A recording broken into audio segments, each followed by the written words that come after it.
여러분, 이 이야기 한번 들어보세요. 새벽 5시 시어머니의 전화. 야, 너희 외삼촌네 식구 6명 지금 서울 올라가고 있단다. 너희 집에서 지내게 자리 좀 마련해놔라. 저는 태연하게 대답했죠. 어머니, 저 어제 집 팔았어요. 아직 새 집은 못 구했고요. 그럼 너희 식구 전부 우리 집으로 들어와서 지내렴. 이른 새벽에 정적을 찢는 요란한 전화벨 소리. 나는 손을 더듬어 화장대 위에서 울부짖는 휴대폰을 찾았다. 환하게 빛나는 화면에는 익숙한 번호와 함께 어머님이라는 이름이 떠 있었다. 시계는 정확히 새벽 5시를 가리키고 있었고 등골을 따라 오싹한 한기가 흘렀다. 지난 5년간의 며느리 생활 경험에 따르면 이 시간의 전화는 결코 좋은 소식을 가져온 적이 없었다. 시골에 누군가 위독하시거나 혹은 김 여사님께서 사전 협의 따위는 필요 없다고 생각할 만큼 합리적이라 여기는 어떤 무리한 요구를 하시려는 참이거나 나는 쿵쾅거리는 심장을 진정시키기 위해 심호흡을 한번 하고 나서야 화면을 밀어 전화를 받았다. 애써 잠결인 척하면서도 최대한 예의를 갖춘 목소리로 말했다. 여보세요, 어머니. 저 지연이에요. 수화기 너머로 시어머니의 쩌렁쩌렁하고 태연한 목소리가 들려왔다. 김 여사님은 마치 오래전에 일어나 이 시간만을 기다렸다는 듯했다. 지연이냐? 아직 안 일어났니? 내가 할 말이 있어서 전화했다. 오늘 아침에 진호 외삼촌네 식구들이랑 조카들이 다 같이 종합검진 받으러 서울 올라간단다. 가는 인원이 꽤 많아. 전부 6명이다. 내가 너희 집으로 바로 가서 지내는 게 편할 거라고 말해뒀다. 호텔이니 뭐니 돈 아깝게 뭐하러 잡니. 방 정리 좀 해놓으렴. 한 9시쯤이면 터미널에 도착할 거다. 그 말을 듣는 순간 잠이 확 달아났다. 6명이 2주 동안 우리 부부의 아파트는 서울에 있다는 것만 번지르르 했지. 실평수는 고작 70제곱미터였다. 부부와 어린아이 하나, 세 식구가 살기에는 딱 맞았지만 여기에 어른과 아이 6명을 더 들인다면 빽빽하게 들어찬 성냥갑과 다를 바 없을 터였다. 어디 잠자리뿐인 문제인가. 6명은 곧 6개의 밥그릇, 6명의 씻을 물. 이 좁은 공간을 시끄럽게 오갈 6명의 발소리를 의미했다. 지난번 고모님 한 분이 사흘만 머물다 가셨을 때도 그 지저분한 생활 습관과 사사건건 트집 잡는 성격에 노이로제가 걸릴 뻔했는데 이번에는 진호 외삼촌네 대가족이라니. 외삼촌 부부는 까다롭고 요구사항이 많기로 유명했다. 나는 미간을 찌푸리며 목구멍까지 차오르는 화를 억누르며 대답했다. 어머니, 저희 집이 너무 좁아서 6분이나 주무시긴 힘들 것 같은데요. 차라리 제가 근처에 호텔을 잡아드리는 게 외삼촌네도 편하실 거예요. 비용은 제가 일부 부담할게요. 김 여사님은 내 말을 단칼에 잘랐다. 목소리는 금세 날카로워지며 책망하는 기색이 역력했다. 너 지금 말이라고 하니 외삼촌네가 남이야? 어딜 호텔로 내쫓아. 서울에 번듯한 집 사놓고 사는 조카가 어른들을 여관방에 재웠다고 동네방네 소문나면 우리 집안 꼴이 뭐가 되겠니. 그리고 외삼촌네가 너희 부부 얼굴도 보고 집 구경도 할 겸 올라가는 건데 돈 아까워하지 말고 좀 희생해라. 고생 좀 한다고 죽는 사람 없어. 그렇게 알아라. 내가 외삼촌한테 너희 집 주소 적어줬으니까 9시에 터미널로 마중 나가도록 해. 김 여사님은 기관총처럼 속사포로 말을 쏟아내고는 내게 더 이상 변명이나 거절할 기회조차 주지 않고 전화를 끊어버렸다. 귀에 울리는 뚜뚜하는 단조로운 신호음은 마치 도전장처럼 들렸다. 시어머니는 식사와 숙소, 마중까지 당연히 며느리의 책임이라고 못 박았다. 내가 직장에 다니는지, 건강은 괜찮은지, 요즘 경제 사정은 어떤지 단 한 번도 물어본 적이 없었다. 시어머니 눈에 우리는 시골에 온 친척을 위한 황금알을 낳는 거위이자 무료 휴게소일 뿐이었다. 나는 휴대폰을 침대 위로 내려놓았다. 남편 민주는 옆에서 여전히 규칙적인 숨소리를 내며 자고 있었다. 그는 세상 모르고 자면서 방금 자기 어머니가 이 집에 던진 시한폭탄에 대해 전혀 알지 못했다. 남편의 태평한 얼굴을 보자 극심한 허탈감이 밀려왔다. 지난 5년간 나는 참을 만큼 참았다. 며느리의 도리를 다하려 애썼고 돈을 아끼지 않았으며 시댁 식구들을 상전처럼 모셨다. 하지만 내게 돌아온 것은 무엇인가? 점점 더 심해지는 요구와 시어머니의 무시뿐이었다. 이번에는 더 이상 참지 않으리라. 내 친절은 이미 한계치를 넘어 남용되었다. 대담한 생각이 머릿속을 스쳤다. 미친 짓이었지만 이 막막한 상황을 벗어날 유일한 탈출구였다. 예전처럼 당황스럽거나 두렵지 않았다. 대신 차가울 정도로 침착해졌다. 나는 입꼬리를 살짝 올리며 희미한 어둠 속에서 혼잣말을 중얼거렸다. 네, 어머니, 제게 맡겨주세요. 이번에 제가 아주 확실하게 셈을 치러드릴 테니까요. 나는 자리에서 일어나 옷장으로 향했다. 평소처럼 출근할 옷을 고르기 위함이 아니었다. 커다란 여행용 캐리어를 꺼내기 위해서였다. 내 머릿속에 미친 계획은 바로 이 순간부터 현실이 되기 시작했다. 나는 김 여사님과 시댁 식구들에게 평생 잊지 못할 교훈을, 존중과 한계에 대한 교훈을 안겨줄 것이다. 나는 창문 커튼을 확 젖혔다. 눈부신 아침 햇살이 방 안으로 쏟아져 들어와 민준의 얼굴에 똑바로 내리쬐었다.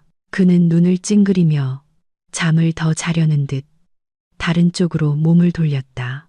하지만 나는 그에게 그럴 기회를 주지 않았다. 남편의 어깨를 강하게 흔들었다. 일어나요.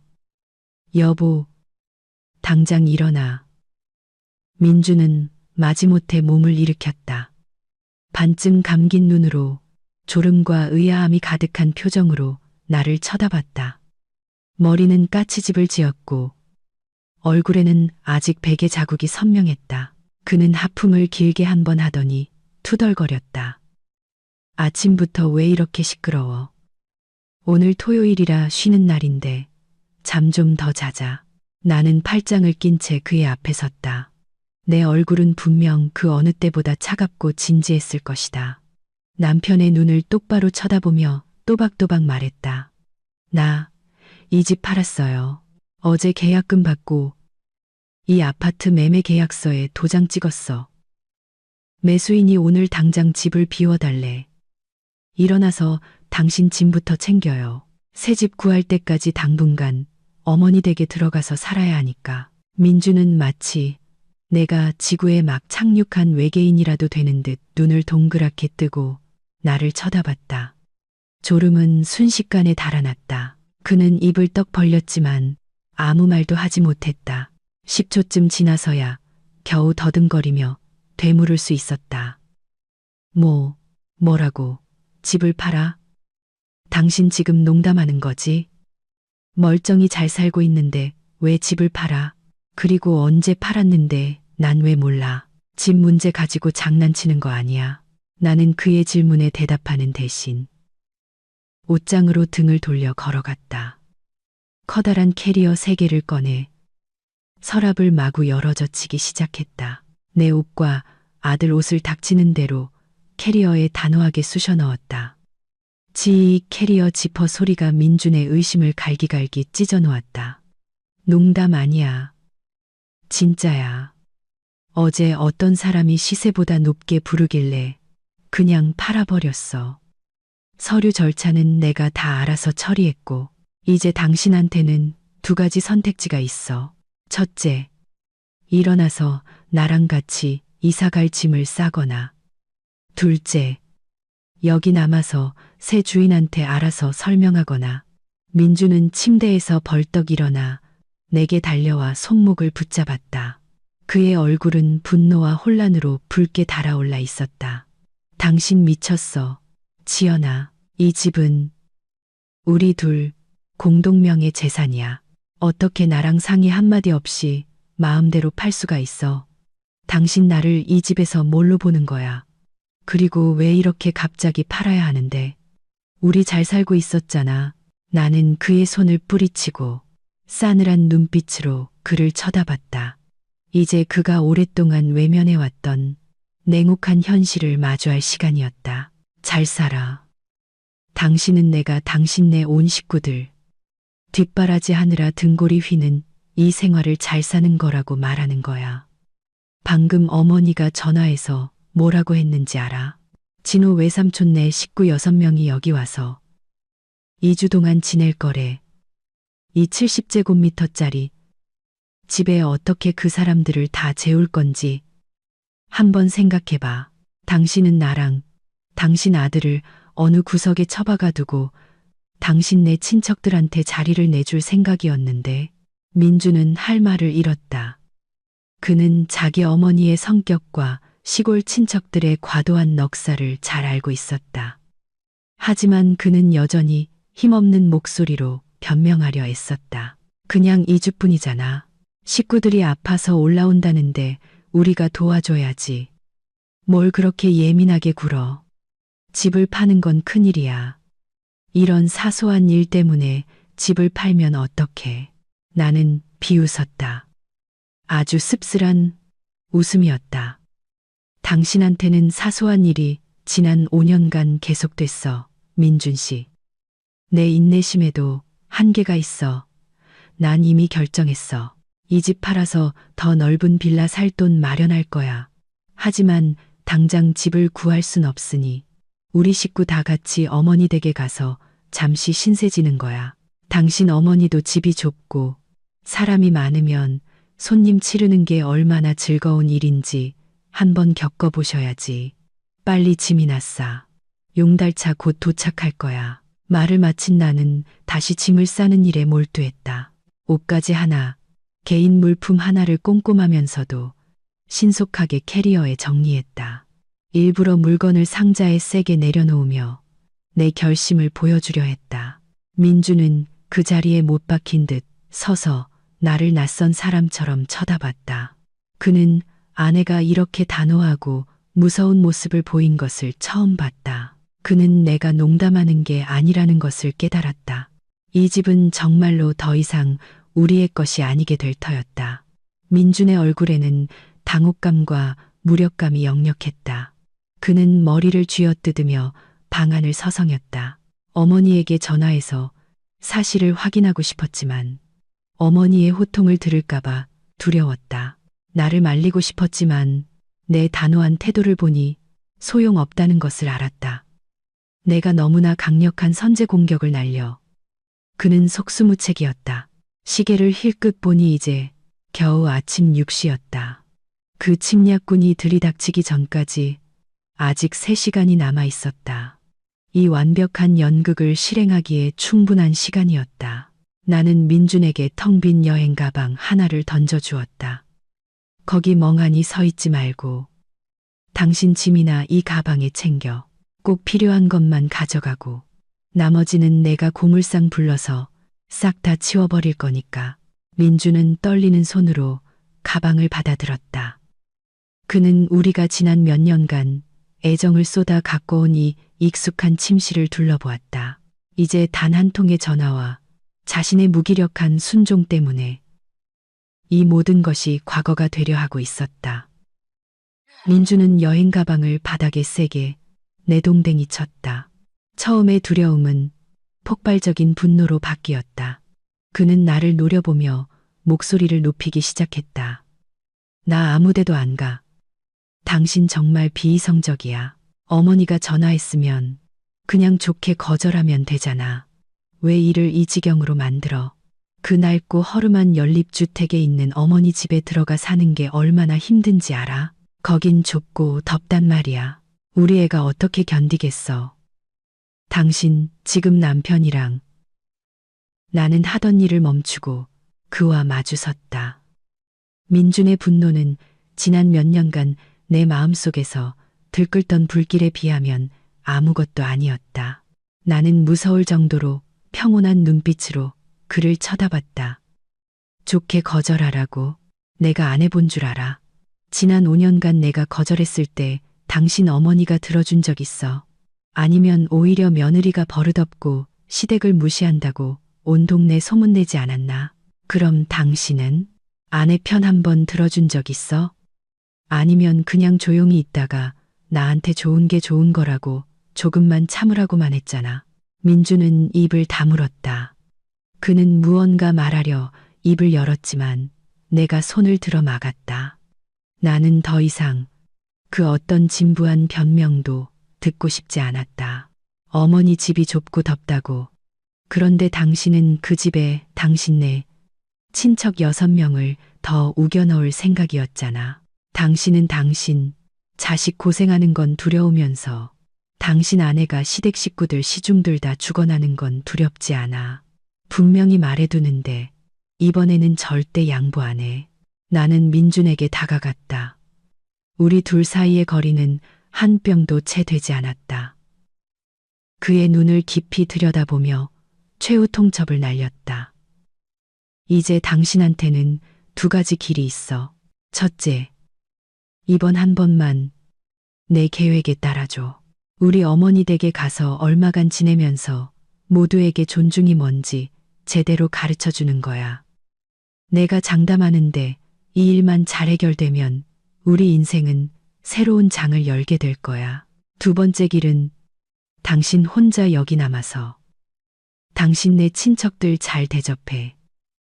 하지만 나는 떠날 거고 월요일 아침에 바로 법원에 이혼 서류 제출할 거야. 난 말하면 하는 사람이야. 내 한계를 시험하지 마. 방 안의 공기는 끊어지기 직전에 기타 줄처럼 팽팽했다.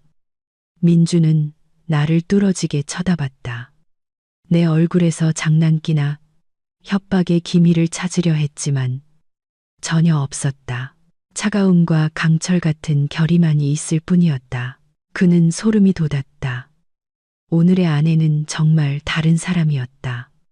더 이상 잃을 것이 없어 존중받지 못한다면 모든 것을 부숴버릴 준비가 된 여자였다. 민주는 내가 말보다 행동이 앞서는 사람이라는 것을 알았다. 내가 이혼이라는 2단어를 입에 올렸다는 것은 모든 것이 막다른 길에 이르렀다는 의미였다. 그는 나를 사랑했고 이 가정을 사랑했다. 그는 또한 자신이 항상 어머니에게 휘둘리는 우유부단한 남자라는 것을 잘 알고 있었다. 하지만 그 우유부단함이 자신의 결혼 생활을 이처럼 벼랑 끝으로 내몰 줄은 꿈에도 몰랐다. 나의 단호함은 민준의 미약한 저항 의지를 꺾어버렸다. 그의 어깨가 축 처졌고 시선은 내 날카로운 눈빛을 피해 바닥으로 떨어졌다. 그의 목소리가 목구멍 안에서 기어들어갔다. 그러지 마. 지연아. 내가 미안해. 근데 집 한 거 정말이야? 계약금 위약금 물고 취소할 수는 없어? 나는 내가 이겼다는 것을 알았다. 목소리를 조금 낮추었지만 여전히 단호한 태도를 유지했다. 취소 못해. 계약서에 사인했고 돈도 받았어. 지금 위약금 물면 수억 원이야. 당신 그 돈 있어? 없으면 조용히 내가 하라는 대로 해. 나 다 계획이 있어. 당신은 그냥 집 잃고 슬퍼하는 남편 역할만 실감나게 연기하면 돼. 나머지는 내가 알아서 할게. 민주는 길게 한숨을 쉬었다. 그는 침대 끝에 털썩 주저앉아 머리를 감쌌다. 한 집안의 가장이라는 남자의 모습은 이제 너무나 처량하고 막막해 보였다. 그는 더 이상 물러설 곳이 없다는 것을 알았다. 아내의 말을 듣거나 아내와 자식을 잃거나. 그는 애원하는 눈빛으로 나를 올려다 보았다. 알았어. 당신 말 들을게. 하지만 이 일 때문에 어머니랑 사이가 나빠지지 않게 약속해줘. 어머니 연세도 많으신데 속상하게 해드리고 싶지 않아. 나는 속으로 비웃었다. 이 지경에도 어머니 속상할 걱정이라니. 그럼 내 고통은 누가 걷해주나. 하지만 그 생각은 입 밖으로 내지 않았다. 그저 가볍게 고개를 끄덕였다. 약속할게. 내가 이렇게 하는 것도 다 어머니를 위해서야. 어머니가 문제를 깨달으셔야 앞으로 우리 가정이 평화로워질 수 있어. 이제 그만 한탄하고 빨리 짐이나 싸. 그분들 오시기 전에 할 일이 아주 많아. 민주는 마지못해 일어나 옷을 가방에 챙겨 넣기 시작했다. 그는 기계적이고 무감각하게 움직였다. 그의 머릿속은 지금쯤 수많은 질문과 앞으로 닥칠 날들에 대한 두려움으로 복잡할 터였다. 하지만 그는 더 이상 아무것도 묻지 못했다. 작지만 강한 권위를 뿜어내는 내 모습이 방 전체를 압도하고 있었다. 짐 정리는 생각보다 빨리 끝났다. 아마도 두려움이 민준에게 힘을 보태준 모양이었다. 1시간 만에 캐리어 3개와 종이 상자 2개가 깔끔하게 포장되었다. 매일 사용하던 생활용품들이 사라지자 집은 이상할 정도로 매타고 차갑게 느껴졌다. 민주는 바닥에 주저앉아 벽에 등을 기댔다. 이마에는 땀이 송골송골 맺혀 있었다. 그는 텅 빈 아파트를 다시 한번 둘러보고는 원망 가득한 눈빛으로 나를 쳐다봤다. 난 아직도 당신이 이 집을 팔았다는 걸 못 믿겠어.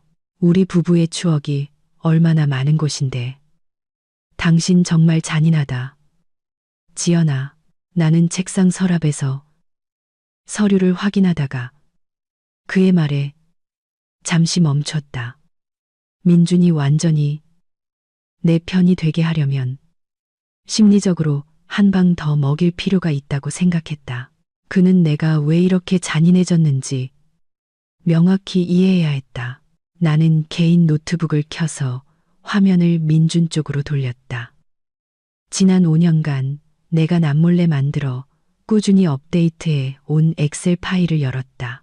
파일 이름은 대외비 지출 내역이었다. 이리 와서 이것 좀 봐요. 다 보고 나서 내가 잔인한 건지 아니면 내가 지난 시간 동안 너무 바보 같았던 건지 판단해봐. 민주는 마지못해 다가왔다. 그는 빽빽한 숫자와 글씨로 가득 찬 화면을 찡그리며 쳐다봤다. 이게 다 뭐야? 자세히 읽어봐. 이게 지난 5년간 내가 당신 가족을 위해 쓴 돈 전부야.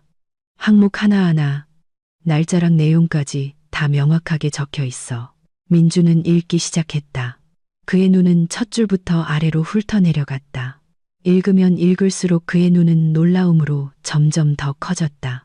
2019년 5월 15일 시골 종갓집 지붕 수리비 500만 원. 2019년 6월 20일 막내 도련님 취업준비 자금 1력만 원. 2020년 5월 8일 고모님 대학교 입학기념 오토바이 구입비 450만 원. 2021년 5월 10일 설날 어르신들 용돈 300만 원. 목록은 끝없이 길게 이어졌다. 몇십만 원에서 몇천만 원에 이르는 크고 작은 지출들이 꼼꼼하게 기록되어 있었다. 민준이 아는 항목도 있었지만 그가 전혀 들어본 적 없는 수많은 항목도 있었다. 그것은 시어머니가 내게 따로 전화해서 조용히 돈을 붙여달라고 했던 것들이었다. 친척들이 올라와 빌려가서는 일부러 잊은 척 갚지 않은 돈들이었다. 대가족이 서울에 올 때마다 들었던 식비와 교통비였다. 나는 표마지막에 합계 칸을 손으로 가리켰다. 선명한 붉은색으로 칠해진 숫자가 강렬하게 떠올랐다. 1억 250만 원. 이 숫자 똑똑히 봐. 민준 씨. 1억 원이 넘어. 이건 내가 피땀 흘려 번 돈이야. 난 식구들한테 돈 쓰는 거 아까워하지 않아. 하지만 당신도 봐. 내가 그 대가로 뭘 받았지. 감사. 아니면 당연하다는 듯한 요구? 민주는 할 말을 잃었다. 그는 액수가 이렇게 엄청날 줄은 상상도 못했다. 그는 내가 몇십만 원, 몇백만 원씩 드릴 때마다 그저 평범한 일이라고 생각했다. 하지만 티끌 모아 태산이라고 1억 원이 넘는 이 돈은 작은 아파트 한 채나 시골 땅을 살 수 있는 돈이었다. 그런데 그 돈이 시댁 식구들의 비합리적인 지출로 허공에 사라져 버린 것이었다. 나는 심하게 흔들리는 남편의 심리를 계속해서 공격했다. 12번째 줄 봐봐. 작년에 외숙모님 입원비로 이 0만 원 들였어. 오늘 우리 집에 2주 동안 머물러 오시는 바로 그 외숙모님이야. 외숙모님 아프실 땐 내가 고민도 안 하고 바로 돈 보내드렸어. 그런데 내가 애 낳았을 땐 외숙모님이 마음은 굴뚝 같지만 형편이 어려워 이것밖에 못 보낸다는 쪽지랑 함께 달걀 한 판 보내주셨더라. 내가 뭘 따지자는 게 아니야. 하지만 이 차이는 너무 크잖아. 난 그냥 당신네 집안의 ATM 기계 같아. 돈 필요할 때만 버튼 누르고 정은 텅 비어 있고. 민주는 고개를 푹 숙였다. 그는 자기 가족이 부끄러웠고 자기 자신이 부끄러웠다. 아내가 이렇게 엄청난 재정적 부담을 혼자 짊어지게 내버려둔 자신이 너무나 무심했다. 그는 자신이 아내에게 주는 생활비가 충분하다고 생각했다. 하지만 알고 보니 그것은 아내가 쓴 돈에 비하면 새 발의 피였다. 이렇게 많을 줄은 몰랐어. 왜 나한테 진작 말 안 했어? 내가 말했으면 당신이 들었을까? 아니면 또 가족끼리 돕고 사는 거지라고 했을 거 아냐. 내가 말했으면 당신 어머니가 나를 가만 놔뒀을까? 아니면 또 며느리가 시댁의 10원 한 장까지 계산한다고 난리 치셨겠지. 오늘 내가 당신한테 이걸 보여주는 건 생색내려는 게 아니야. 우리 재산이 이제 바닥났다는 걸 당신이 알아줬으면 해서야. 내가 집을 판 건 더 이상 그 밑 빠진 독에 물 붓기를 할 여력이 없기 때문이야. 당신한테 자존심이 조금이라도 남아있다면 이제 입 다물고 내 계획에 따라줘. 민주는 완전히 굴복했다. 노트북 화면에 떠있는 명백한 증거는 그의 가족을 변호하려던 모든 논리를 박살냈다. 그는 아내가 너무나 많은 억울함을 참고 살아왔다는 것을 깨달았다. 나의 오늘 이 반란은 너무나 오랫동안 억눌려온 과정의 필연적인 결과였다. 그는 노트북을 닫아 내게 돌려주었다. 그의 목소리는 낮게 가라앉았고 후회로 가득 차 있었다. 알았어, 지연아. 내가 잘못했어. 이제부터 당신 말 들을게. 당신이 하자는 대로 다 할게. 제발 나만 버리지 마. 나는 안도의 한숨을 내쉬었다. 마침내 남편을 내 편으로 끌어들이는 데 성공했다. 이것이 이 전쟁의 첫 번째이자 가장 중요한 승리였다. 민준이 협력해준다면 내 계획은 순조롭게 진행될 수 있을 터였다. 좋아. 그 약속 꼭 지켜. 이제 우리 나눠서 움직이자. 나는 이삿짐 센터 부를게. 내 짐이랑 아들 짐은 내 친구 미나네 집에 잠시 맡겨두고 당신 짐이랑 공동 물품 몇 개는 어머니 댁으로 바로 옮길 거야. 당신이 먼저 짐차 따라 그쪽으로 가 있어. 난 여기서 마무리할 일이 좀 있으니 나중에 갈게. 민주는 고개를 연신 끄덕였다. 그는 더 이상 이 일을 제기하지 않았다. 그는 일어나 정신을 가다듬고 인생에서 가장 어려운 연기를 준비했다. 파산에서 늙은 어머니에게 얹혀 살러온 가장의 역할이었다. 나는 캐리어를 끌고 엘리베이터로 향하는 남편의 쓸쓸한 뒷모습을 보며 속으로 중얼거렸다. 미안해요, 여보. 쓴 약이 몸에 좋은 법이야. 이번에 당신네 식구들 전체에 아주 독한 약을 먹여야 이 의존증을 뿌리 뽑을 수 있을 거야. 시계가 정확히 오전 9시를 가리켰을 때 내 휴대폰이 다시 한번 울렸다. 모르는 번호였지만 누구인지 뻔히 알 수 있었다. 나는 침착하게 블랙커피를 한 모금 마시고 나서 전화를 받았다. 여보세요. 수화기 너머로 외삼촌의 걸걸하고 권위적인 목소리가 들려왔다. 지연이냐? 나 외삼촌이다. 우리 식구들 다 터미널에 도착했다. 차 뭐 가지고 마중 나올 거냐? 사람도 많고 짐도 많으니까 꼭 승용차 끌고 와라. 그리고 터미널 밖에서 기다리지 말고 표 끊어서 안까지 들어와서 기다려. 애들이 밖에서 기다리면 더워서 힘들어. 나는 스피커폰으로 바꾸고 휴대폰을 책상 위에 내려놓았다. 그 명령조는 몇 년이 지나도 변함이 없었다. 진호 외삼촌은 내가 자기 가족을 모시는 것을 큰 영광으로 생각하는 듯했다. 나는 목을 가다듬고 최대한 사무적인 목소리로 대답했다. 안녕하세요. 외삼촌, 죄송하지만 제가 지금 회사에 급한 회의가 있어서 마중을 못 나갈 것 같아요. 수화기 너머는 몇 초간 조용했다. 그러더니 외삼촌의 목소리가 불쾌감에 가득 차 높아졌다. 뭐, 너 지금 말이라고 하는 거냐? 네, 시어머니가 너보고 집에서 손님 기다리라고 했다던데. 이 시간에 무슨 회의야? 그럼 우리 식구들은 이제 어디로 가야 하는데? 나는 여전히 이상할 정도로 침착한 태도를 유지했다. 회사에 갑자기 일이 생겨서 어쩔 수가 없네요. 그리고 외삼촌께 말씀드릴 중요한 일이 있어요. 저희 집 어제 팔았어요. 지금은 그 주소에 살지 않아요. 그 아파트는 이제 새 주인의 소유입니다. 이번에는 외삼촌의 목소리뿐만 아니라 외숙모와 다른 식구들이 웅성거리는 소리까지 들려왔다. 외삼촌이 전화기 너머로 소리쳤다. 너 지금 무슨 헛소리야? 잘 살던 집을 왜 팔아? 그럼 우리는 어디서 자라고? 내 시어머니가 너희 집에서 2주 동안 지내라고 했는데. 나는 냉정하게 대답했다. 어머니께서 외삼촌께 어떤 약속을 하셨는지는 모르겠지만 현실은 저희 집이 팔렸고 6분을 모실 공간이 없다는 겁니다. 외삼촌, 외숙모님 양해 부탁드려요. 지금 택시 2대 잡으셔서 저희 어머니 댁, 그 오래된 연립주택 주소로 가세요. 일단 그쪽으로 먼저 가 계세요. 너 지금 나랑 장난하냐? 지연아, 내가 네 남편 친외삼촌이야. 네가 시댁 식구한테 이따위로 대접해? 나는 외삼촌의 질책을 단호한 목소리로 끊었다. 장난 아니에요. 저 지금 정말 바쁘고 외삼촌네 모실 집도 없어요. 죄송하지만 어머니 댁으로 가주세요. 택시비는 일단 먼저 내시면 나중에 정산해 드릴게요. 저 회의 들어가야 해서요. 그럼 이만 끊겠습니다. 외삼촌. 나는 외삼촌이 더 반응할 틈도 주지 않고 전화를 끊어버렸다.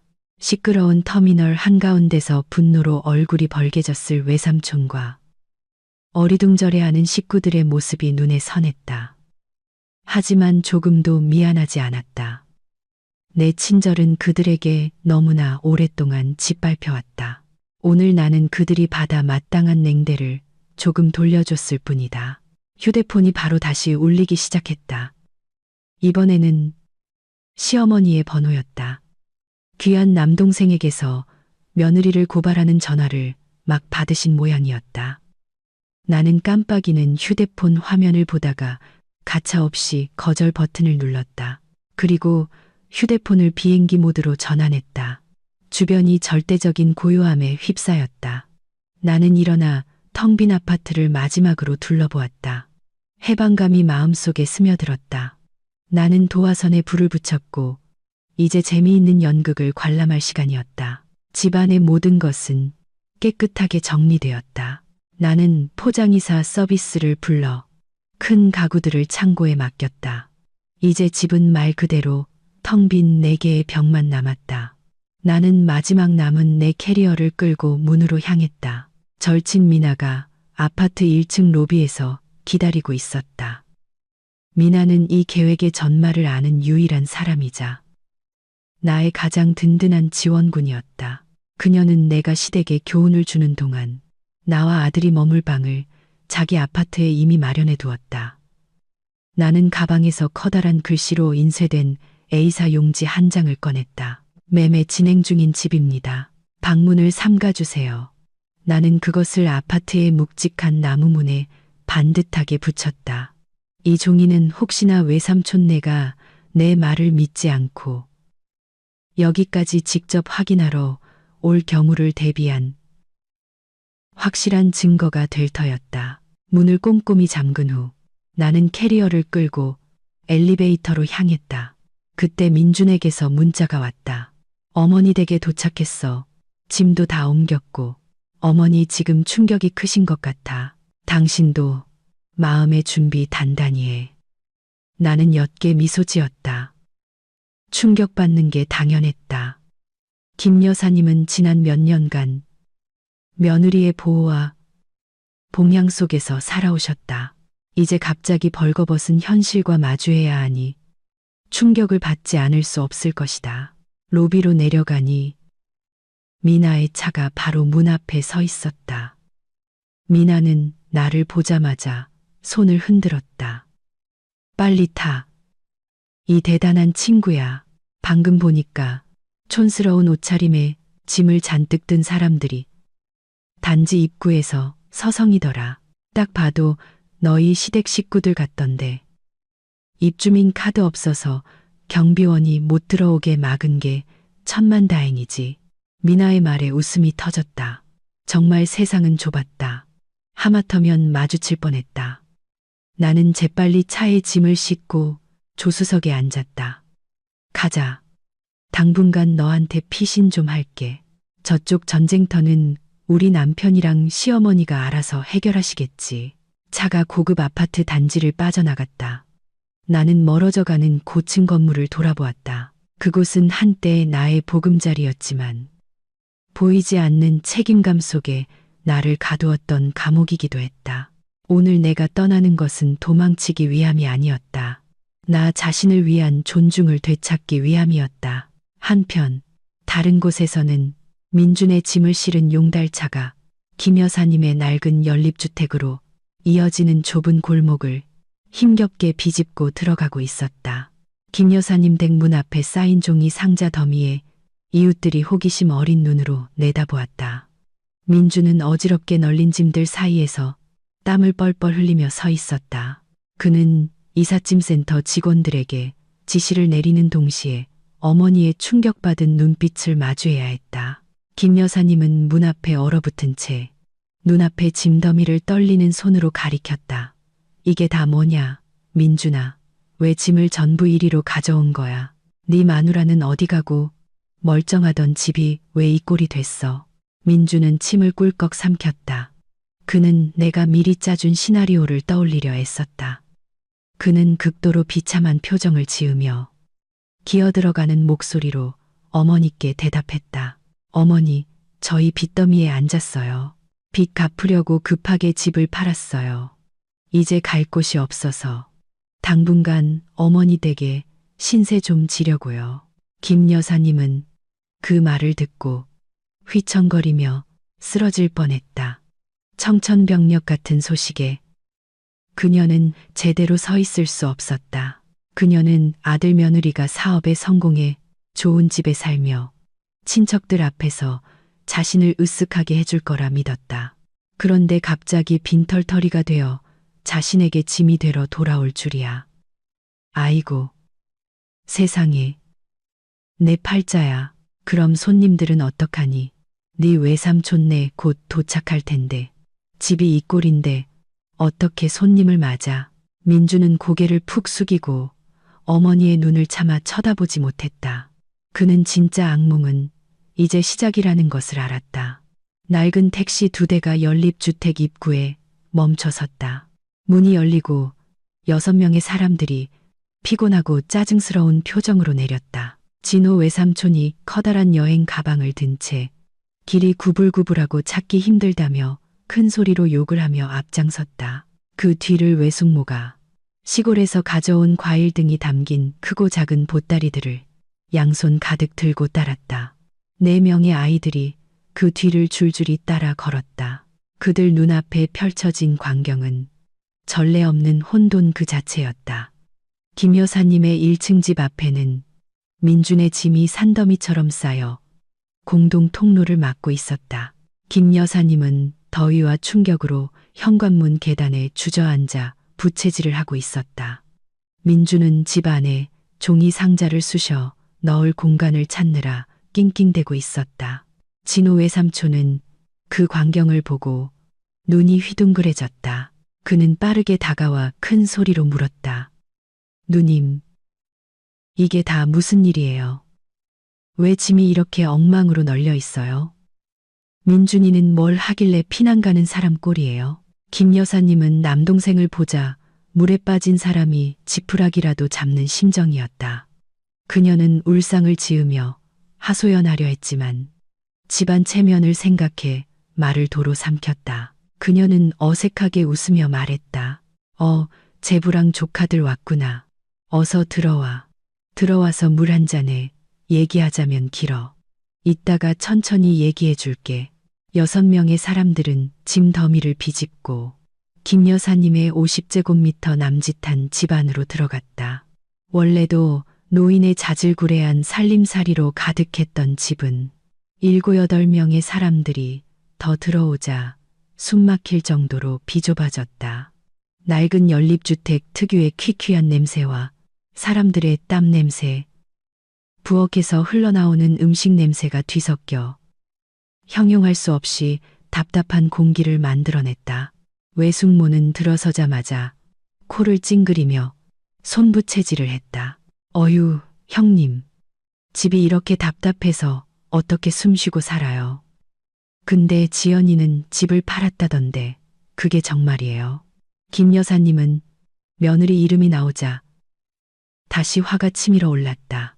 그녀는 탁자를 손으로 쾅 내리쳤다. 그의 얘기는 꺼내지도 마. 집 판 거 맞아. 동서.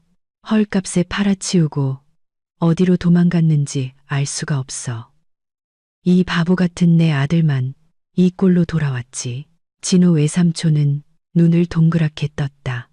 그는 비좁은 집 안을 둘러보며 소리쳤다. 그럼 우리 식구는 이제 어디서 자요? 조카네 넓은 집에서 지내라고 하셨잖아요. 이제 여기 낑겨서 어떻게 자요? 우리 식구 6명의 누님이랑 민준이까지 8명인데 김 여사님은 당황했다. 그녀도 이런 상황까지는 예상하지 못했다. 그녀는 며느리가 언제나처럼 모든 것을 완벽하게 처리해 줄 것이라고 굳게 믿었다. 그런데 이렇게 뒤통수를 세게 맞을 줄이야. 일단 여기서 지내. 다들 좀 불편하더라도 같이 자자. 있는 대로 사는 거지 뭐. 다 식구인데 뭘 가려. 외숙모는 입을 삐쭉 내밀었다. 그녀는 거실의 낡고 해진 소파와 작디작은 안방을 쳐다보았다. 형님 말씀은 참 쉽게 하시네요. 시골 우리 집이 빌라는 아니어도 넓고 시원해요. 여기 와서 조카 덕 좀 보나 했더니 꽁치 통조림 신세가 될 줄이야. 이럴 줄 알았으면 그냥 집에 있었을 텐데. 짐을 옮기던 민주는 그 말을 듣고 얼굴이 화끈거렸다. 그는 어머니 편을 들어주고 싶었지만 내 당부를 떠올리고는 꾹 참고 침묵했다. 그는 조용히 짐을 한쪽 구석으로 치워 손님들이 앉을 자리를 마련했다. 4명의 아이들은 소리를 지르며 뛰어다니기 시작했다.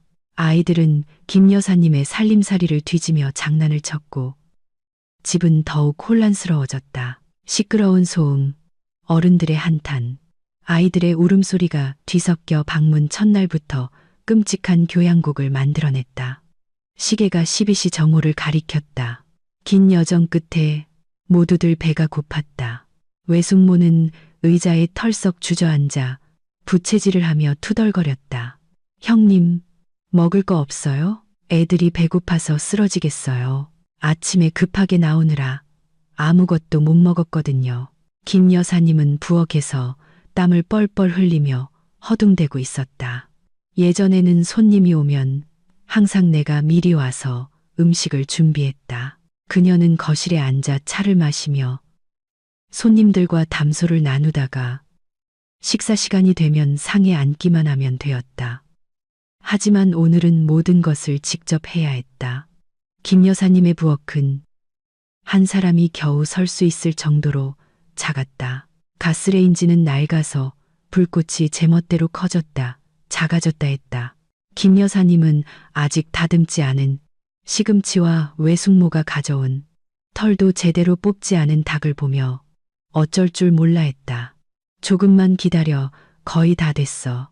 김 여사님은 소리쳐 말했지만 속은 타들어갔다.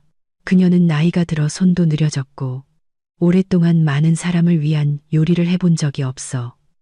모든 것이 엉망진창이었다. 전기밥솥은 작아서 2번이나 밥을 해야 했다. 백숙은 덜 익었는데 사람들이 기다릴까봐 서둘러 꺼냈다.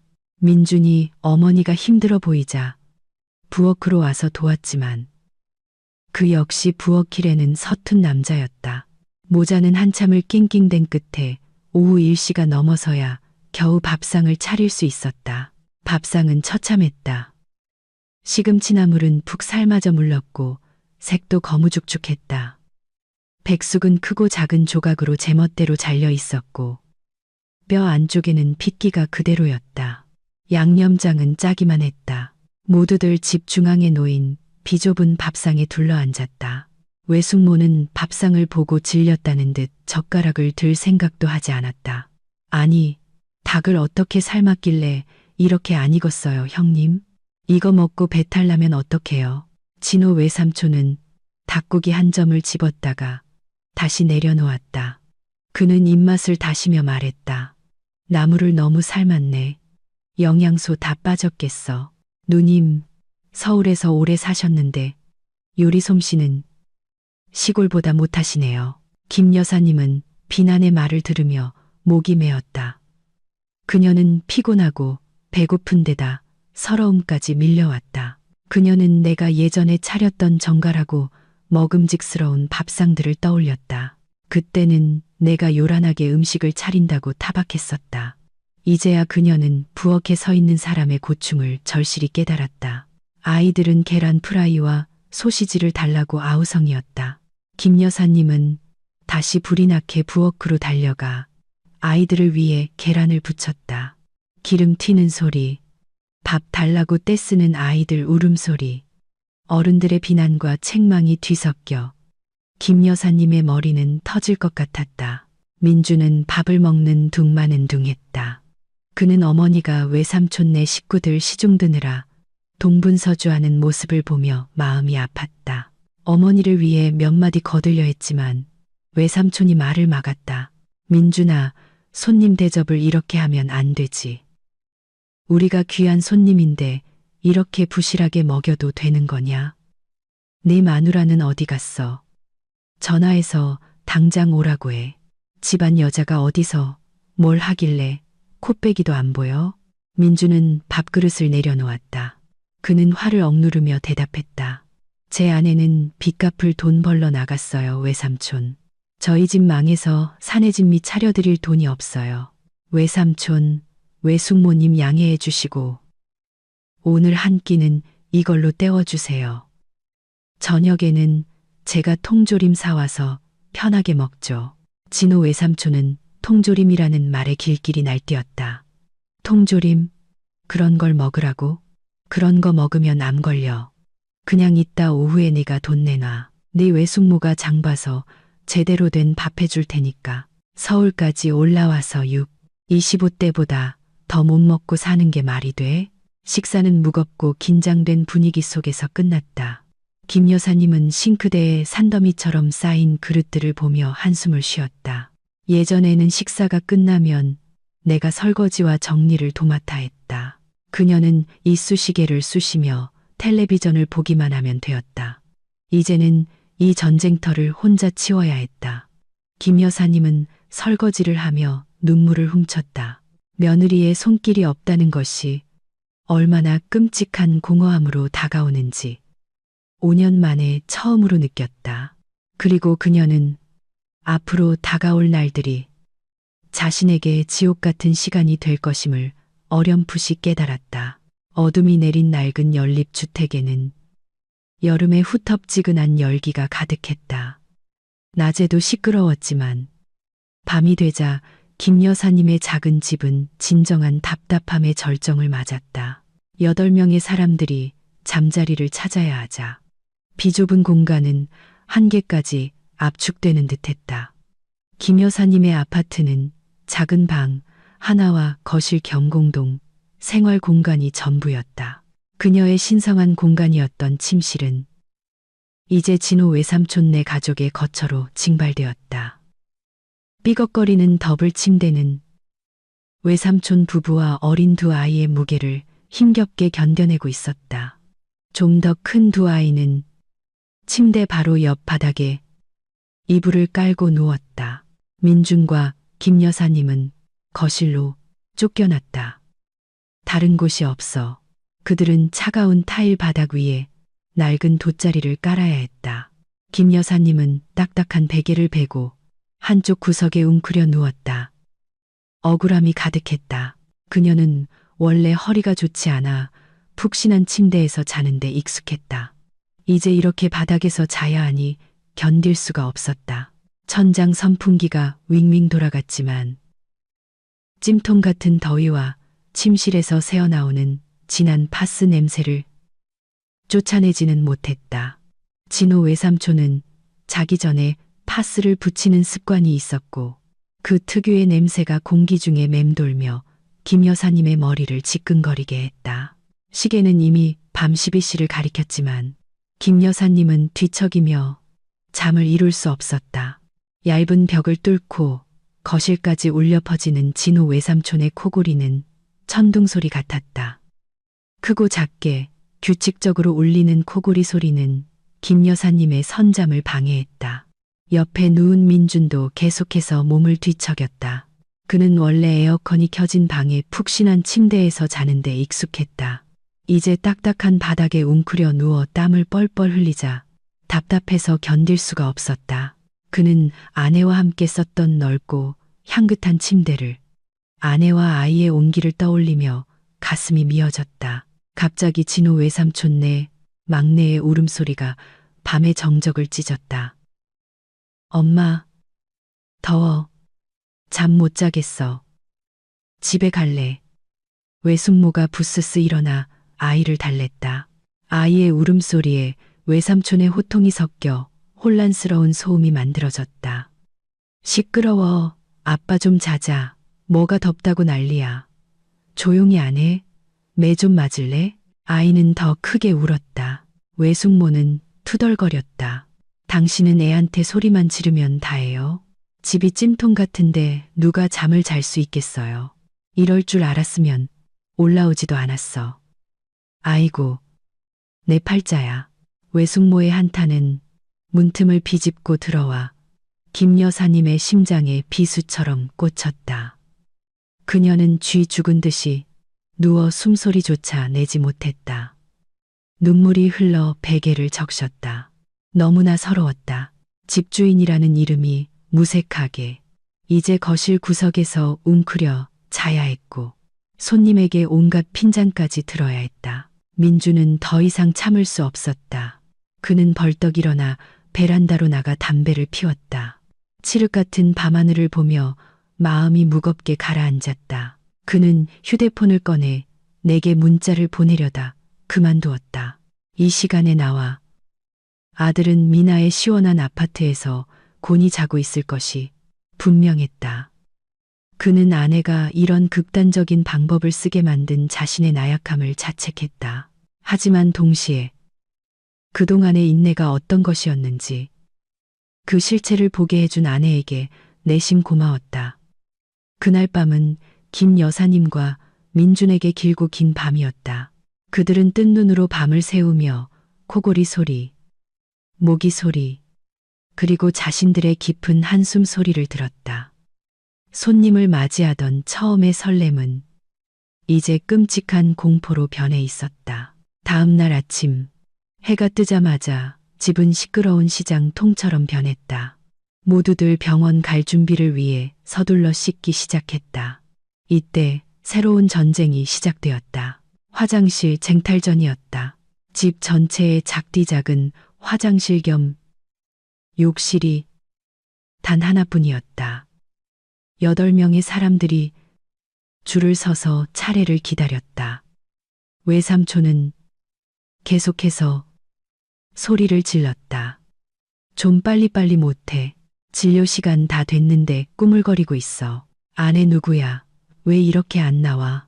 외숙모는 양치질을 하며 투덜거렸다. 물은 왜 이렇게 약하게 나와?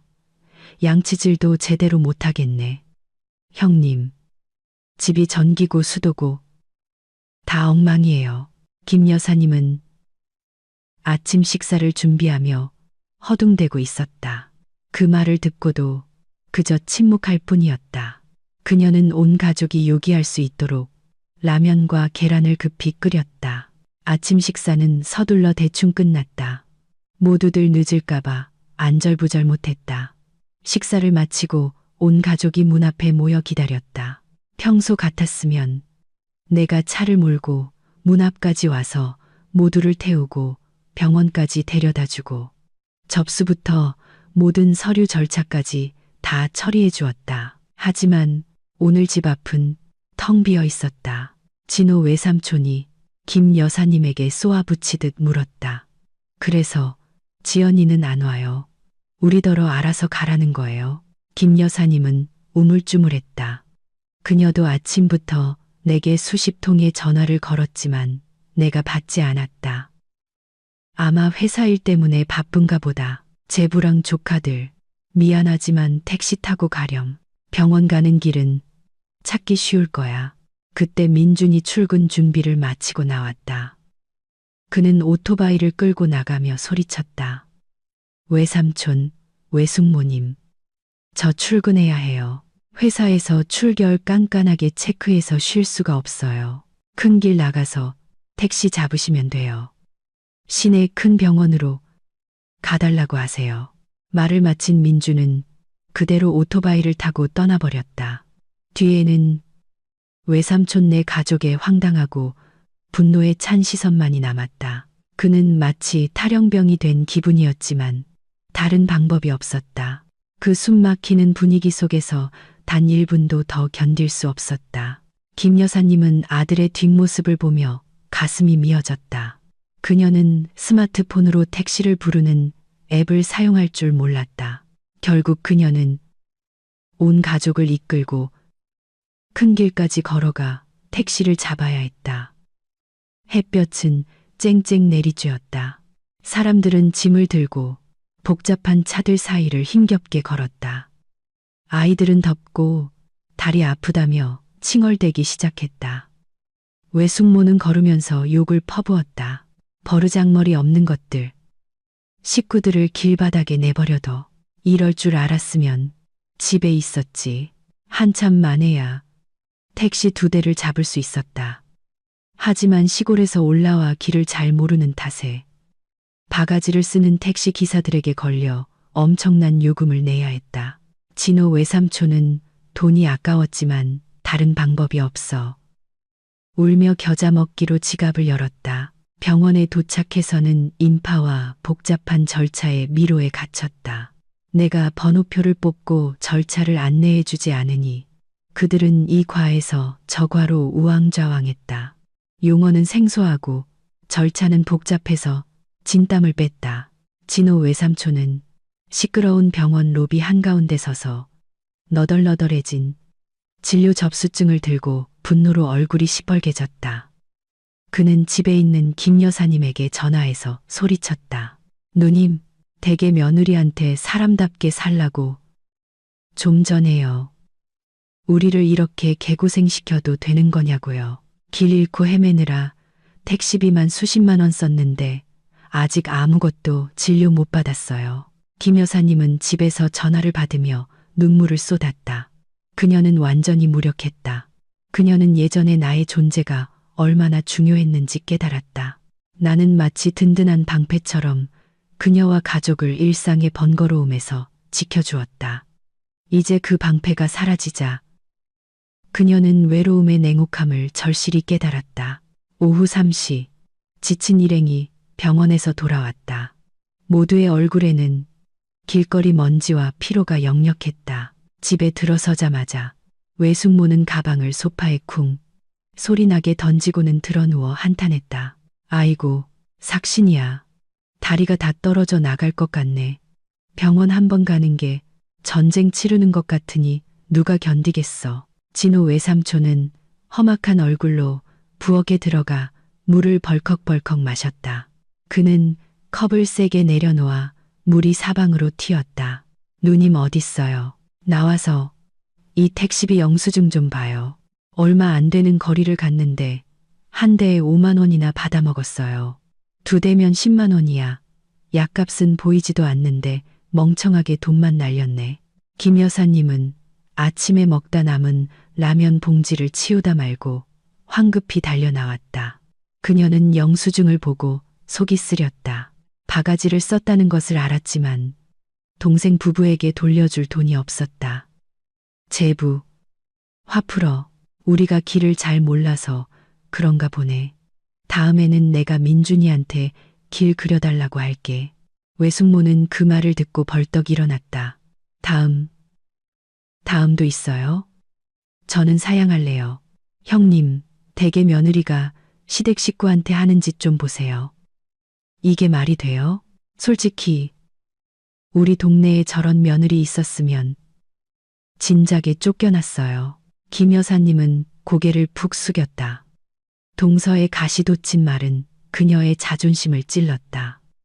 그녀는 나를 변호하고 싶었지만 무슨 말을 해야 할지 몰랐다. 분명히 내가 그들을 내버려 둔 것은 사실이었다. 하지만 그녀는 마음속 깊은 곳에서 그 근본적인 원인이 무엇인지 알고 있었다. 바로 자기 가족의 과도한 요구가 나를 이 막다른 길로 내몰았다는 것을.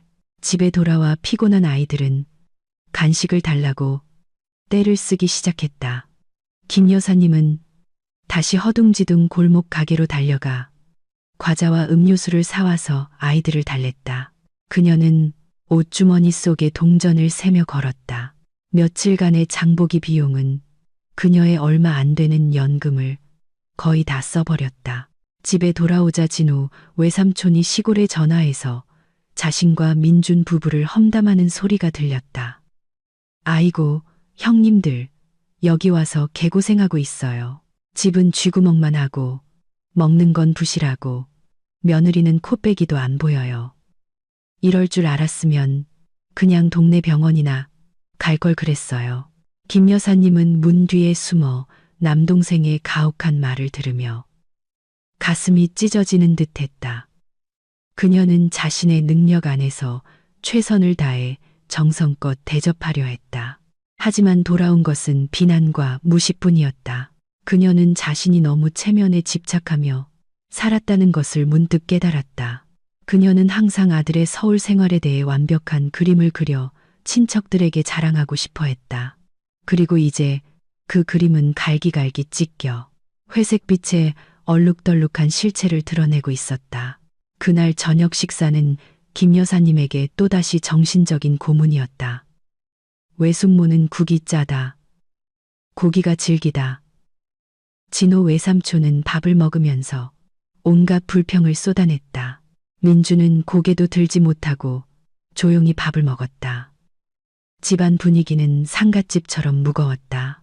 이틀째 밤, 김 여사님의 인내심은 한계에 다다랐다. 이틀 밤을 바닥에서 자고 이틀 동안 쉴 새 없이 시중을 든 탓에 허리가 끊어질 듯 아팠다.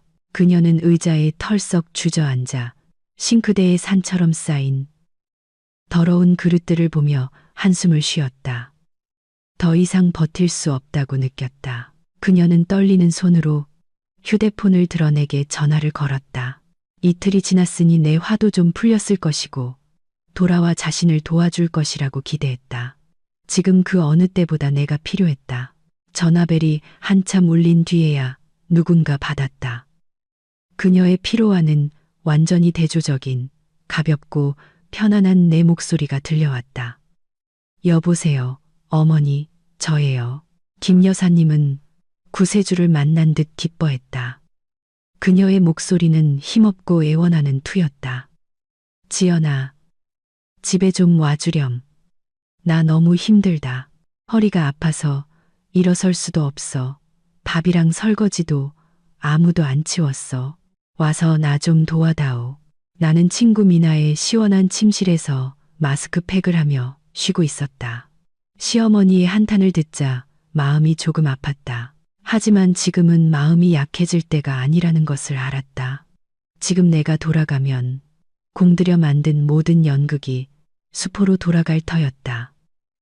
나는 침착한 목소리를 유지하며 대답했다. 어머니, 저 지금 친구 집에 얹혀 살고 있어서 이 시간에 가기가 좀 그래요. 그리고 말씀드렸잖아요. 저희 집 팔았다고. 저도 이제 남의 집에 새 들어 사는 처지예요. 외삼촌네 6분을 데리고 갈 수는 없어요. 제 친구가 좀 까다로워서요. 김 여사님은 그 말을 듣고 실망했다. 그녀는 마지막 희망을 걸고 말했다. 그럼 여기 와서 밥하고 정리만 좀 해주고 가도 괜찮아. 나 혼자 이 많은 식구들 시중들다가는 죽을 것 같아. 나는 단호하게 거절했다. 죄송해요. 어머니, 저 지금 집 매매 관련 서류 처리할 게 남아서 못 가요. 어머니께서 외숙모랑 다른 식구들한테 좀 도와달라고 하세요. 놀러 오셨으면 같이 손 걷어붙이고 일해야지. 어떻게 연세 드신 어른한테만 시중들게 해요. 말을 마치고 나는 전화를 끊었다. 내 말이 다소 잔인하다는 것을 알았지만 필요한 잔인함이었다. 나는 김 여사님이 내가 겪었던 버려짐과 과부하의 감정을 직접 경험하기를 바랐다. 그녀가 다른 친척들에게 책임을 나누자고 입을 열기를 바랐다. 항상 며느리에게 모든 짐을 떠넘기는 대신에 수화기 저편에서 김 여사님은 힘없이 손을 떨어뜨렸다. 뚜뚜하는 신호음은 마치 심판의 선고처럼 울렸다. 그녀는 거실을 내다보았다. 진호 외삼촌 부부는 텔레비전을 보며 깔깔거리고 해바라기 씨를 까서 껍질을 바닥에 아무렇게나 뱉고 있었다. 아무도 그녀가 부엌에서 기진맥진해 있다는 사실에 신경 쓰지 않았다. 김 여사님은 생전 처음으로 후회라는 감정을 느꼈다. 친척들의 의존적인 태도를 너무나 오냐오냐 받아준 것을 후회했다. 며느리의 말없는 희생을 소중히 여기지 않은 것을 후회했다. 그녀는 자신의 나약함과 헛된 체면이 이 집을 시장통으로 만들었고 며느리를 무급 가정부로 만들었다는 것을 깨달았다. 김 여사님은 마지못해 일어나 부엌으로 향했다. 그녀는 설거지를 하며 울었다. 짜디짠 눈물이 거품 속으로 떨어져 섞였다. 그녀는 쑤시는 허리를 부여잡고 울었고 든든한 지원군 없이 늙어가는 자신의 외로움에 울었다. 그녀는 내가 필요하다고 느끼기 시작했다. 집안일을 해줄 사람이 필요해서가 아니라 자신의 짐을 이해하고 나눠줄 사람이 필요해서였다. 사흘째 되는 날, 작은 집 안의 공기는 불을 붙이면 언제든 폭발할 것처럼 숨막혔다. 김 여사님은 급성 허리 통증으로 허리를 굽힐 수도 없게 되었다. 손님들은 여전히 태평하게 놀고 먹는 동안 모든 집안일은 그녀의 어깨를 짓눌렀다. 그날 점심, 외숙모는 또다시 레퍼토리를 시작했다. 그녀는 소파에 길게 누워 리모컨을 딸깍거리며 큰 소리로 말했다. 형님, 오늘 점심은 뭐예요? 저 꽃게탕 먹고 싶어요. 이렇게 더운 날 시원한 꽃게탕 한 그릇이면 최고일 텐데. 아픈 허리를 주무르고 있던 김 여사님은 그 말을 듣고 어이가 없었다. 꽃게탕은 손이 많이 가는 음식이었다. 게를 손질하고 채소를 다듬고 그녀가 어떻게 그걸 할 힘이 있겠는가. 그녀는 힘없이 대답했다. 동서, 오늘 내가 허리가 너무 아파서 멀리 장 보러 못 가겠네. 냉장고에 수육이랑 배추 좀 있으니 동서가 좀 끓여주면 안 될까? 외숙모는 부엌에 들어가라는 말에 길길이 날뛰었다. 아이고, 형님 아프시면 쉬셔야죠. 누가 일하래요. 근데 제가 형님네 부엌 사정을 어떻게 알고 요리를 해요. 그냥 배달 음식 시켜 먹어요. 맛있는 걸로 시켜주세요. 저는 맛없는 건 못 먹으니까. 그때 민준이 퇴근하고 돌아왔다. 그는 집에 들어서자마자 전쟁터처럼 어지러운 광경을 목격했다. 해바라기 씨 껍질이 바닥에 널려 있었고 아이들 장난감과 옷가지들이 거실 한가운데 뒤엉켜 있었다. 어머니는 허리를 부여잡고 찡그리고 있었고 외삼촌 부부는 텔레비전을 보며 깔깔거리고 있었다. 며칠간 억눌렀던 감정이 한순간에 폭발했다. 민주는 더 이상 참을 수 없었다. 그는 가방을 책상 위로 쾅 소리나게 내던졌다. 온 가족이 깜짝 놀랐다. 웃고 있던 외삼촌은 입을 다물고 조카를 의아한 눈으로 쳐다봤다. 너 왜 이렇게 기분 나쁘게 행동해? 퇴근했으면 인사도 안 하고 무슨 태도야? 민주는 외삼촌을 노려봤다. 그는 생전 처음으로 권위적인 외삼촌의 눈을 분노로 불타는 눈빛으로 똑바로 쳐다봤다. 제가 태도가 불량하다고요? 외삼촌, 외숙모, 이 집 꼴 좀 보세요. 이게 집입니까? 돼지우리입니까? 저희 어머니 연세도 많으시고 아프신데 어떻게 어머니한테 밥상 차려 바치라고 할 수가 있어요. 두 분은 손발이 없으세요. 왜 직접 안 하세요? 방 안은 쥐 죽은 듯 조용해졌다. 김 여사님도 아들을 보고 깜짝 놀랐다. 그녀는 민준이 어른에게 큰 소리치는 것을 본 적이 없었다. 진호 외삼촌은 조카에게 된통 당하자 얼굴이 시뻘개졌다. 그는 벌떡 일어나 민준을 손가락으로 가리켰다. 너 지금 나한테 대드는 거냐?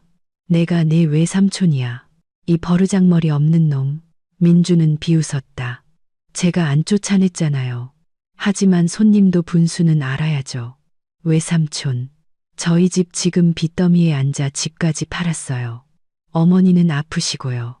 도와주시지는 못할 망정 더 힘들게 하시면 어떡해요? 솔직히 말씀드릴게요. 여기서 이렇게 고생하는 게 싫으시면 그냥 시골로 내려가세요. 여기서 저희 어머니 고생시키지 마시고요. 외숙모가 울부짖기 시작했다. 아이고, 세상에 다들 와서 보세요. 이 귀한 조카가 자기 외삼촌이랑 외숙모를 쫓아내네요. 이럴 줄 알았으면 이 집에 발도 안 들여놨지. 김 여사님은 당황해서 말렸다. 얘들아, 그만해라. 외삼촌, 외숙모도 화푸세요. 민준이가 성질이 급해서 막말을 했어요. 내가 잘 타이를게. 하지만 민준은 어머니의 손을 뿌리쳤다. 그는 단호한 눈빛으로 어머니를 쳐다봤다. 어머니는 사과하실 필요 없어요. 어머니가 너무 잘해주시니까 저분들이 버릇이 없어진 거예요. 제가 말했죠. 이제부터 밥 먹고 싶은 사람은 직접 해먹고 아니면 굶으라고요. 전 더 이상 누구 시중도 못 들어요. 말을 마친 민주는 방으로 들어가 문을 쾅 닫아버렸다. 거실에는 극도의 긴장감만이 남았다. 진호 외삼촌은 분노로 몸을 떨었고 외숙모는 소리를 지르며 욕을 퍼부었다. 김 여사님은 그 사이에 앉아 어쩔 줄 몰랐지만 마음속 깊은 곳에서는 약간의 통쾌함도 느꼈다. 마침내 누군가 자신이 하고 싶었지만 참아하지 못했던 말을 대신해 주었다. 그날 점심, 대판 싸운 후 집안 분위기는 납처럼 무거워졌다. 진호 외삼촌 부부는 자존심이 상해 잔뜩 화가 나 있었다. 그들은 침실에서 소곤거리더니 분한 듯 짐을 챙기기 시작했다. 외숙모는 가방에 옷을 쑤셔 넣으며 중얼거렸다. 가자, 당장 가. 여기서 1분만 더 있다가는 화병으로 죽겠어. 저런 버릇없는 놈들, 가난한 주제에 성질만 더러워. 진호 외삼촌도 험악한 표정이었다. 그는 자존심에 큰 상처를 받았다. 시골에서는 모두가 그를 존경했는데 여기 와서는 조카에게 무시당했다. 그래, 가자. 나도 이 쥐구멍 같은 곳에 진절머리가 난다. 서울 와서 호강은커녕 유배 온 것보다 더 고생이야. 시골 가서 닭이나 잡아 먹어야지. 여기서 라면에 시금치나물 먹을 이유가 없어. 오후 3시쯤 6명의 가족이 거실로 나왔다. 짐은 깔끔하게 꾸려져 있었다. 진호 외삼촌이 집 중앙에 서서 거만한 태도로 선언했다. 누님, 저희 이제 갑니다. 진료도 다 끝났고 여기 더 있어봤자 해결될 일도 없네요. 누님은 남아서 그 귀한 아들 교육이나 잘 시키세요. 그렇게 살면 말년이 안 좋을 겁니다. 김 여사님은 피곤했지만 마지막 예의를 지키려 애썼다. 그녀는 비틀거리며 일어나 손님을 배웅하려 했다. 벌써 가게. 며칠 더 있다 가지. 외숙모가 입을 삐쭉 내밀었다. 됐어요. 며칠 더 있다가는 우리 남매에 끊어지겠어요. 솔직히 말씀드릴게요. 형님 사는 방식부터 돌아보세요. 며느리가 집 나가고 아들이 버릇없는 건 다 형님이 교육을 잘못 시켜서 그래요. 그럼 저희 갑니다. 말을 마친 그들은 뒤도 한번 돌아보지 않고 문을 나섰다. 그들은 마치 지상 최악의 장소에서 도망치듯 즉시 택시를 타고 터미널로 향했다. 김 여사님은 골목 너머로 사라지는 택시를 보며 안도의 한숨을 내쉬었다. 마침내 악몽이 끝났다. 그녀는 손님을 배웅하는 것이 이렇게나 해방감과 기쁨을 줄 수 있다는 것을 처음 알았다. 민준이 방에서 나왔다.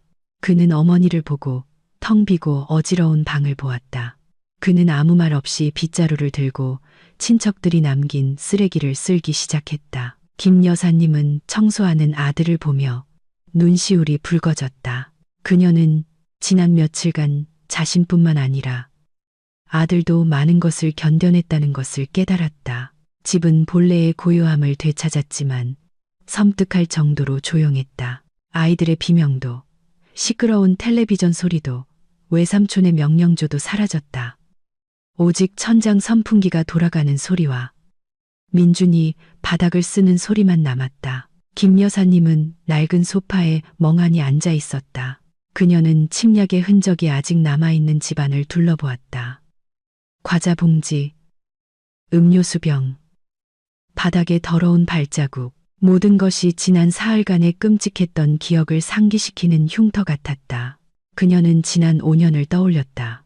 손님들이 시골로 돌아갈 때마다 집은 항상 반짝반짝 깨끗했다. 이불은 향긋했고 그릇은 가지런히 정리되어 있었다. 모든 것이 지연의 손길 덕분이었다. 며느리는 친척들이 남긴 모든 어지러움을 말없이 치웠고 단 한 번도 불평하지 않았다. 그녀는 그 깨끗함을 당연하게 누리면서 그것을 위해 며느리가 얼마나 고생했는지 전혀 몰랐다. 그녀는 지연이 만들었던 풍성한 식사와 마음속으로는 피곤했을지라도 손님을 맞이하며 보였던 환한 미소를 떠올렸다. 그녀는 지난 사흘간 부엌에서 땀에 젖어 헝클어진 자신의 모습과 비교했다. 그 비교는 그녀를 너무나 부끄럽게 만들었다. 김 여사님은 자신도 모르게 손을 들어 눈물을 닦았다. 그녀가 틀렸다. 며느리의 노고를 무시한 것이 틀렸다. 친척들을 기쁘게 하기 위해 자식들에게 자신의 뜻대로 살라고 강요한 것이 틀렸다. 자식들의 집을 무료 여관으로 만든 것이 틀렸다. 청소를 마친 민준이 어머니 옆에 앉았다. 그는 어머니에게 시원한 물 한 잔을 따라주며 부드럽게 말했다. 어머니, 물 드시고 기운 차리세요. 다들 갔으니 이제 푹 쉬세요. 김 여사님은 떨리는 손으로 물컵을 받았다. 그녀는 아들을 보며 목이 메인 목소리로 말했다. 민준아, 내가 잘못했다. 내가 너희를 너무 고생시켰구나. 민준은 어머니의 마른 손을 잡았다. 그는 어머니가 뼈아픈 교훈을 얻었다는 것을 알았다. 아내의 계획은 완벽하게 성공했다. 어머니, 너무 자책하지 마세요. 지난 일은 잊어버리세요. 어머니께서 제 아내의 고충을 이해해 주신 것만으로도 충분해요. 김 여사님은 고개를 끄덕였다. 그녀는 눈물을 닦았고 눈빛에는 결의가 서렸다. 알아. 이제 정말 알겠어. 지연이한테 전화해야겠다. 사과해야지. 지연이가 다시 돌아왔으면 좋겠어. 김 여사님은 휴대폰을 들었다.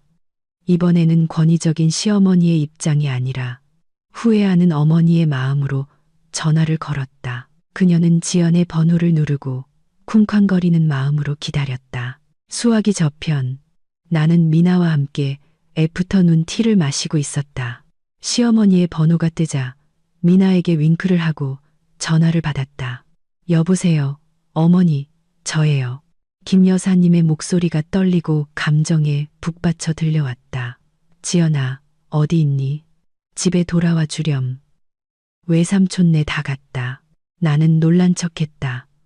어머, 왜 벌써 가셨어요? 어머니, 2주 계신다고 하셨잖아요. 김 여사님은 한숨을 쉬었다. 제발 그 얘기는 꺼내지도 마라. 나 이제 진절머리가 난다. 그냥 돌아와줘. 너한테 할 말이 있어. 네가 너무 보고 싶구나. 네가 보고 싶구나. 라는 시어머니의 말에 나는 깜짝 놀랐다. 5년간 며느리로 살면서 이 말을 들은 것은 처음이었다. 그것은 입에 발린 말이 아니라 진심 어린 후회가 담긴 말이었다. 나는 내 연극이 이제 막을 내려야 할 때라는 것을 알았다. 네, 어머니, 금방 갈게요. 기다리세요. 나는 전화를 끊고 미나를 보며 환하게 웃었다. 끝났어, 친구야. 대성공이야. 이 VIP 피난처 제공해줘서 정말 고마워. 이제 난 전장 수습하러 가야겠다. 미나는 내 어깨를 치며 웃었다. 축하해. 가서 승리의 과실을 마음껏 누려. 나한테 거하게 한턱 쏘는 거 잊지 말고. 나는 캐리어를 끌고 미나의 집을 나섰다. 마음이 제비처럼 가벼웠다. 택시를 타고 낡은 연립주택으로 돌아갔다. 집에 들어서자마자 문 앞에서 기다리고 있던 김 여사님이 보였다. 그녀는 사흘간의 전투 끝에 수척하고 초췌해 보였다. 나를 보자 김 여사님은 달려와 나를 와락 껴안고 아이처럼 서럽게 울었다. 지연아, 미안하다. 내가 잘못했어. 내가 너무 못됐어. 내 마음도 몰라주고 나도 눈시울이 붉어졌다. 그녀의 등을 가볍게 두드려 주었다. 어머니, 이제 그만 우세요. 저 돌아왔잖아요. 다 지난 일이에요. 김 여사님은 나를 놓고 내 손을 꼭 잡았다. 집에 들어오너라. 너한테 솔직하게 할 말이 있다. 이제 너희들한테 여기서 살라고 강요 안 할게. 너희가 집 팔고 빌라로 이사 가고 싶다면 나도 찬성이다. 너희가 행복하면 그걸로 좋게. 나는 김 여사님을 보고 구석에서 미소 짓고 있는 민준을 보았다.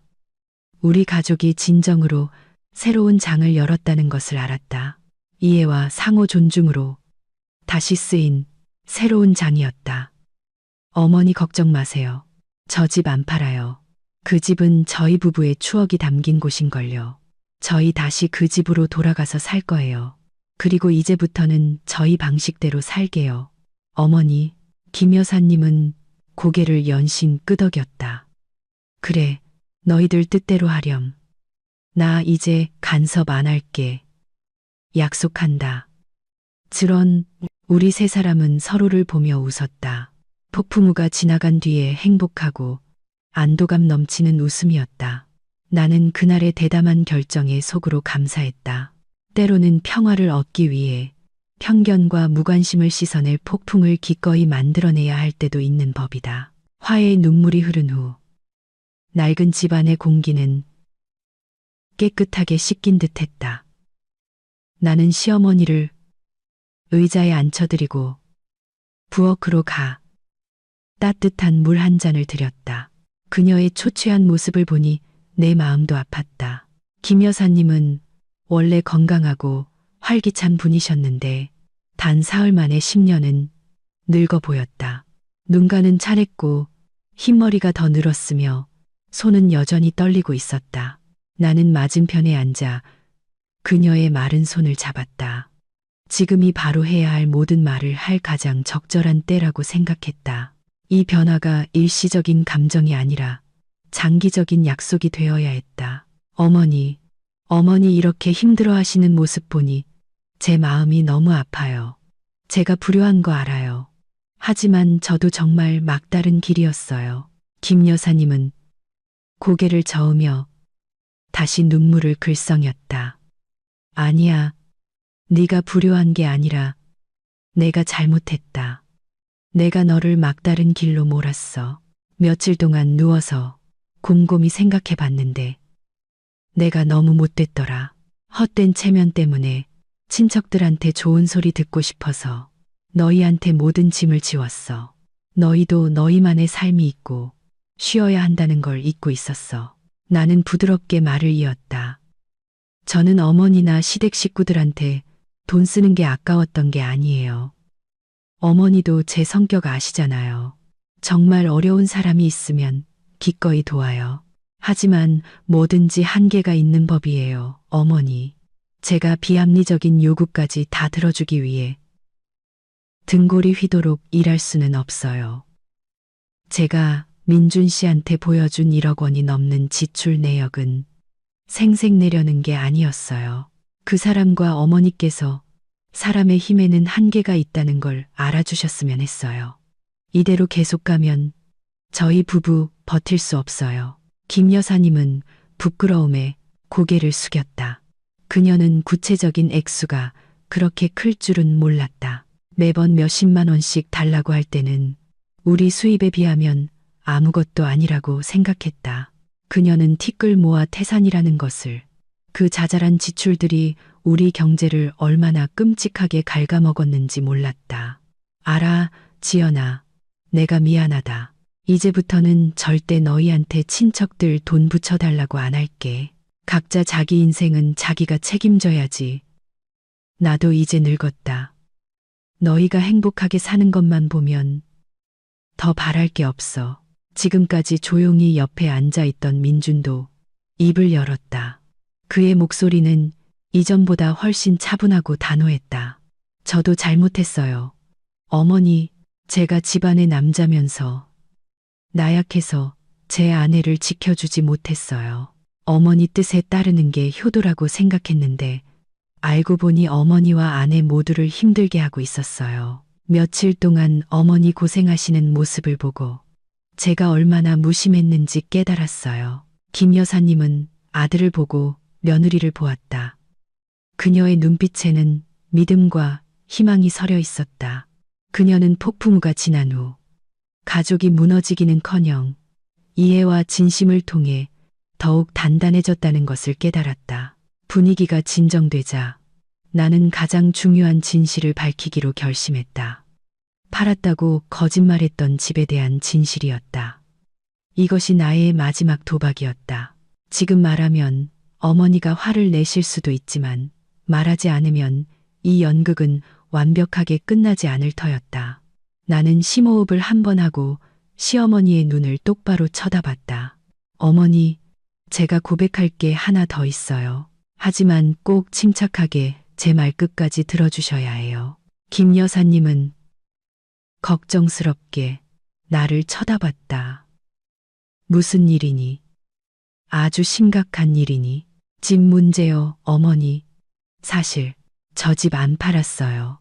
김 여사님과 민준 모두 깜짝 놀랐다. 민준은 눈을 동그랗게 뜨고 입을 벌렸다. 너 정말이야? 집 안 팔았어, 지연아? 김 여사님은 믿을 수 없다는 듯 더듬거렸다. 그럼 문에 붙어있던 종이는 뭐고 짐은 다 어떻게 된 거니? 나는 모두를 안심시키며 미소 지었다. 그건 제가 꾸민 연극이었어요. 어머니, 친구한테 부탁해서 가짜 매매 계약서를 만들고 이삿짐 센터 불러서 짐은 창고에 맡겼어요. 그 종이는 외삼촌네가 진짜라고 믿고 찾아오지 못하게 하려고 붙여둔 거고요. 제가 이 모든 일을 한 건 이번 방문을 정중히 거절하고 싶었고 어머니와 모두가 상실감이 얼마나 무서운 건지 깨닫게 해드리고 싶어서였어요. 김 여사님은 그 말을 듣고 잠시 멍하니 있다가 웃음을 터뜨렸다. 씁쓸하면서도 안도하는 웃음이었다. 아이고, 너 때문에 내가 심장 떨어질 뻔했다. 정말 집 잃은 줄 알았네. 너희 길바닥에 나 앉을까봐 얼마나 걱정했는데 알고 보니 내가 나를 속인 거였구나. 이 며느리 정말 대단하다. 나는 그녀의 손을 더 꽉 잡았다. 어머니 속여서 죄송해요. 하지만 어머니, 이건 제 진심이에요. 이번에는 가짜였지만 이런 상황이 또 반복된다면 그때는 정말 팔 거예요. 아무도 주소를 모르는 아주 먼 곳으로 이사 갈 거예요. 그때는 다시 돌아오지 않을 거고요. 내 경고는 부드러웠지만 무게가 실려 있었다. 김 여사님은 몸을 떨었다. 그녀는 내 성격이 말하면 반드시 실행한다는 것을 알았다. 그녀는 서둘러 손사래를 쳤다. 아니다, 아니다. 내가 잘못했다. 나 이제 정말 진절머리가 난다. 다시는 집 한다는 얘기 꺼내지도 마라. 그 집은 너희 피땀이 서린 곳이고 내 손주가 자랄 보금자리야. 내 명예를 걸고 약속하마. 이제부터는 나도 너희와 함께 그 집을 지킬게. 헛된 체면 이제 다 버렸어. 민주는 안도의 한숨을 내쉬었다. 그는 가슴을 쓸어내렸다. 너 때문에 나도 깜빡 속았잖아. 당신 연기력 오스카상 감이야. 여보. 하지만 나도 이제 정말 질렸어. 다시는 그런 실수 안 할게. 모든 비밀이 밝혀지자 집안 분위기는 이상할 정도로 따뜻해졌다. 김 여사님은 천근만근의 짐을 내려놓은 듯했다. 그녀는 일어나 방으로 들어가 낡은 나무 장롱을 뒤지더니 통장 하나를 가지고 나왔다. 그녀는 그 통장을 내 손에 쥐어주었다. 이건 내가 평생 모은 내 노후 자금이다. 많지는 않지만 몇 천만 원은 될 거야. 네가 가지고 있어라. 내가 예전에 네가 친척들한테 쓴 돈을 조금이라도 갚는 셈 치자. 나 이제 며느리한테 빚지고 싶지 않다. 나는 황급히 거절했다. 어머니, 이러지 마세요. 저 이거 못 받아요. 이 돈은 어머니 아프실 때 쓰셔야죠. 지난 일은 저 다 잊었어요. 제가 민준 씨한테 지출 내역 보여준 건 돈 돌려달라는 뜻이 아니었어요. 하지만 김 여사님은 단호했다. 내 마음 편하자고 주는 거니 받아라. 나는 여기서 연금으로 충분히 살아. 돈 쓸 일도 별로 없어. 이거 받아서 우리 손주 학비에 보태. 정말이야. 네가 안 받으면 나 화낼 거다. 그녀의 단호한 태도에 나는 눈시울을 붉히며 통장을 받을 수밖에 없었다. 그녀의 이 행동은 그녀가 진정으로 변했다는 증거였다. 그녀는 더 이상 자식의 재산을 자신의 것으로 여기지 않고 나누고 존중할 줄 알게 되었다.